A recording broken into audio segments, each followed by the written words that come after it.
Hello, আসসালামু আলাইকুম। মুসলিম lifestyle থেকে আসলাম। মরিচ এনে ফ্রিজে যেভাবেই রাখেন নষ্ট হয়ে যায়। মরিচটা যেন নষ্ট না হয়। আমি যখন দেখি সস্তায় পাইলে বস্তা ভরে, বাঙালির অভ্যাস, বেশি করে কিনে এনে প্রসেসিং করে ফ্রিজে রেখে দেয়। কালারটা অনেক সুন্দর থাকে এবং মরিচগুলো মনে হয় যেন মাত্র গাছ থেকে পেড়ে আনছে। সেটাই আপনাদের এখন দেখাবো। দেখেন, আমি মরিচগুলো পরিষ্কার করে ধুয়ে সুতি কাপড় দিয়ে মুছে এই যে আপনাদের জন্য নিয়ে আসলাম। এখন এটাকে প্রসেসিং করব।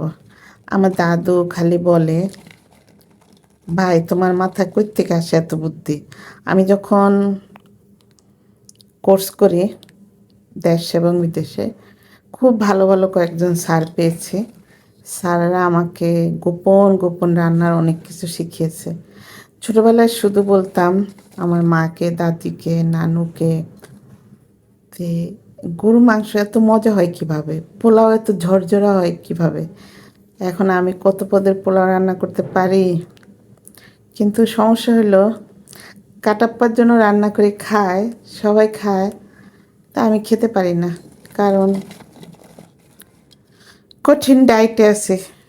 রোজার ঈদে খেয়ে খেয়ে মোটু হয়ে গেছি। শার্টগুলি গায়ে আসে না। কী যে লজ্জার বিষয়। মনে হয় যেন কত মনে মনে খাইছি খাইছি, কিন্তু অল্প অল্প। খাবারের দিকে এমনি তাকাইলেই মোটু হয়ে যায়, খাইলে তো আরও। তা এখন কঠিন ডায়েটে আছি। যাক, মরিচের প্রসেসিংটা আপনাদের দেখায়। ধুয়ে পরিষ্কার করে একটা ঝুড়িতে রাখবেন, নয়তো সুতি কাপড়ের উপরে ঢেলে পানিটা শুকায় নেবেন। পানি যেন এক পরিমাণও না থাকে। পানি থাকলে কিন্তু প্রসেসিং হবে না। ওটা আমার দোষ না, দোষ আপনাদের। দেখেন, আমার কাছে এনে দেখাই। দেখেন, সবুজ লাল কি সুন্দর কালার। মনে হয় যেন কোন দিনে যেন আমরা লাল সবুজ শাড়ি পরি, ঠিক ওরকম। 16ই ডিসেম্বরে, 16ই ডিসেম্বর চলে আসছে। এটাতে এই যে দেখেন কি নিতেছি, তেল। তেলটাকে ভালো মতোই দেখেন। আহারে, মরিচেরও তেল লাগায়, আমি নিজের মাথায় তেল দিই না। অনেকে বলে তুমি এইভাবে কথা বলো কেন, সুন্দর মিষ্টি সুরে কথা বলো তেল লাগিয়ে। আমার নিজের মাথায় তো তেল দিই না, অন্যরা আবার কি তেল মারতে যাবো। তাই কি করব, আপনাদের জন্য মরিচের গায়ে তেল মাখাইলাম। এটা অবশ্য কাজে আসবে। মানুষের তেল মাখায় কোনো কাজে আসে না, সুদা উল্টা বাঁশ দেয়। বাঁশ খেতে খেতে এখন আমার অনেক বাঁশ জমা হয়েছে। চিন্তা করেছি বাঁশের বিজনেস করব। এতে দেখেন তেল। আর যদি সাইডে সুটে একটু পচা টচা থাকে, সেগুলো বেছে নেবেন, আলাদা করে রাখবেন। সেগুলোর একদিন ভিডিও দেখাবো। এ দেখেন মাখায় এটাকে এখন আমি 3-4 ঘন্টার জন্য ডিপে রেখে দিব। ডিপ থেকে বের করে তারপর আবার আপনাদেরকে দেখাবো। ঠিক আছে, ভালো থাকবেন। আসতেছি ডিপেরগুলো নিয়ে মরিচ আপনাদের জন্য, তারপরে প্যাকেট করে করে ঠিকানা ঠিকানায় পাঠিয়ে দেবো, বুঝছেন আপুরা ভাইয়ারা।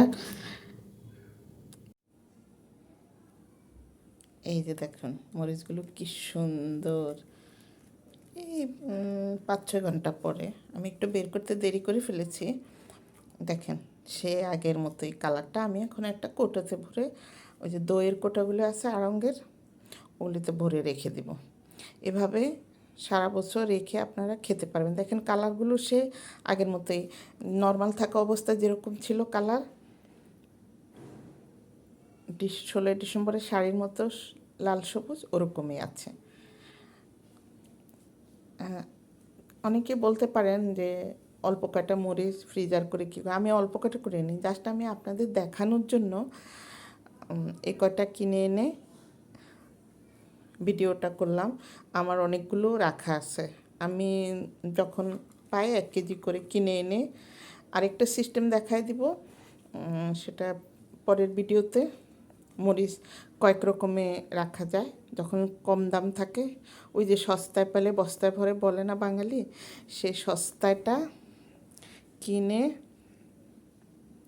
এভাবে ফ্রিজার করে রেখে দিবেন। যখন দাম বেশি হবে তখন শুধু নিবেন আর খাবেন, নিবেন। এটা এই যে কাঁচাটা এই যে কামড় দিয়ে খাওয়া যাবে।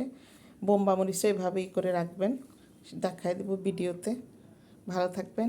ওকে, আবার আসবো গল্প আড্ডা কোনো একটা রেসিপি নিয়ে। Bye, take care.